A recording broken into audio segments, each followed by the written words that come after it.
I want you to irrigate your relationships so that you don't just hang around all of one kind of people. Because if you hang around all of one kind of people, the water isn't moving.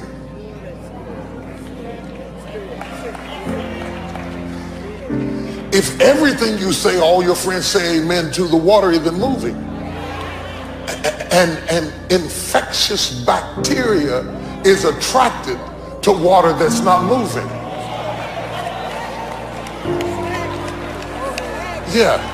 See, as long as water's moving, you don't have too much trouble with it. But when water becomes stagnant, it becomes contaminated. And if you want your life not to be contaminated, irrigate it with diversity. Because if you get around all of one kind of people, the water's not moving.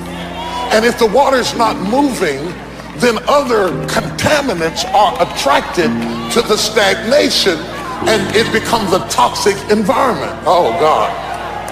Are you with me? Somebody say the water's not moving. Just by virtue of standing still, water attracts disease. It doesn't have to do anything except be stagnant to attract bacteria.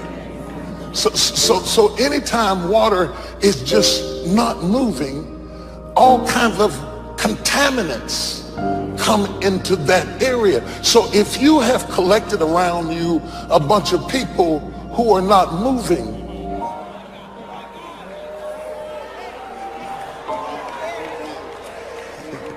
a certain amount of contamination comes into the system because you're not irrigating your relationships with fresh ideas. I just throw that out there for your consideration.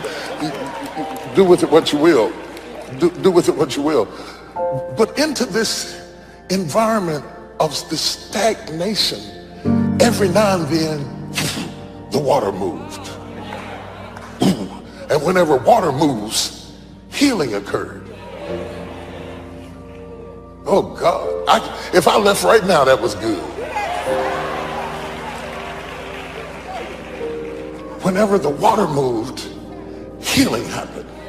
Whenever the water moved, healing happened. When God says, I'm going to stir up the gift that lies within you, he says, I'm going to make stuff move in you. Because when you start moving, healing happens. Yeah, you got the gift. I'm not going to put the gift in you. He says, I'm going to stir up the gift that lies within you. Because when the water moved, healing happened. You got to move. Good God. So this is the environment. Jesus comes down to the pool to check it out. And he looks up there and he sees all of this stagnation of impotent folk hanging out on their porches, and the porches describe what's wrong. Your stagnancy describes what's wrong. The people who hang out with you describe what's wrong. So even if you are in denial about being lame, if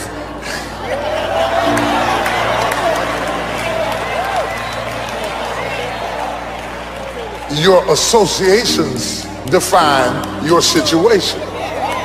So even if you're saying, I'm not lame, everybody around you walking like this,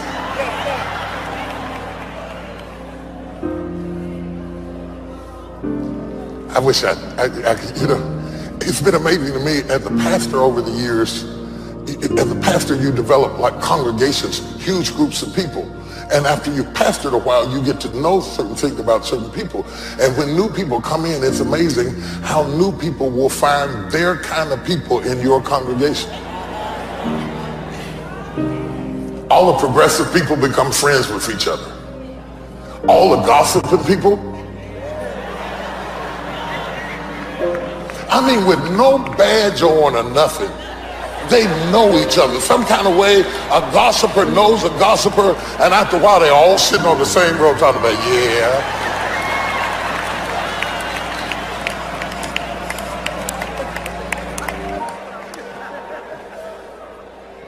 All the wife beaters hang out together. All the fornicators hang out together. All the perverts hang out together. They have a section. They have a section. They have a porch because they enjoy the security and the anonymity of being accepted rather than changed.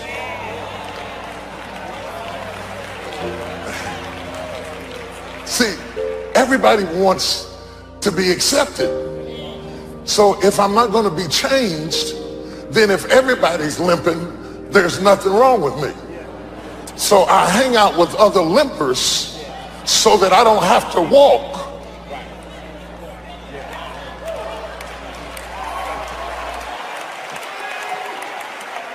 I haven't even got to the point yet.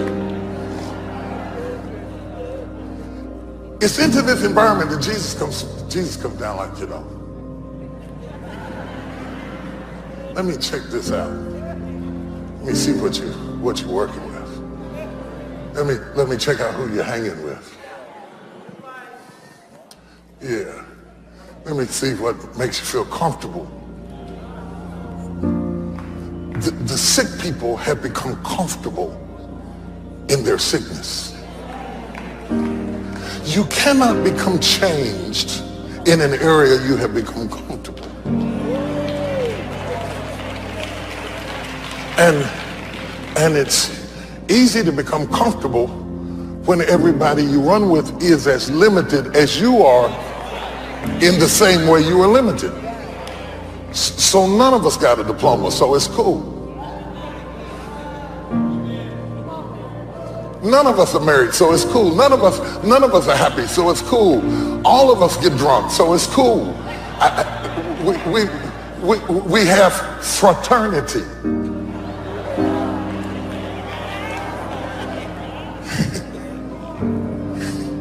I wish y'all could see the looks on y'all's faces. It's so funny. If you think the look on my face is something, you should see the look on your face. Good God, I would rip my phone. Let me get some pictures. Put you on Instagram. Because somehow I look like I just shot you. You going back and looking at your Rolodex and checking out your friends and seeing who's limping and all that kind of stuff. Trying to get a picture of yourself by your associates. Blinded and blind when everybody's blind. I don't have to worry about seeing because nobody challenges me when they have what I have. So what is there to believe for? When what's wrong with me has become normal, then all hope is neutralized.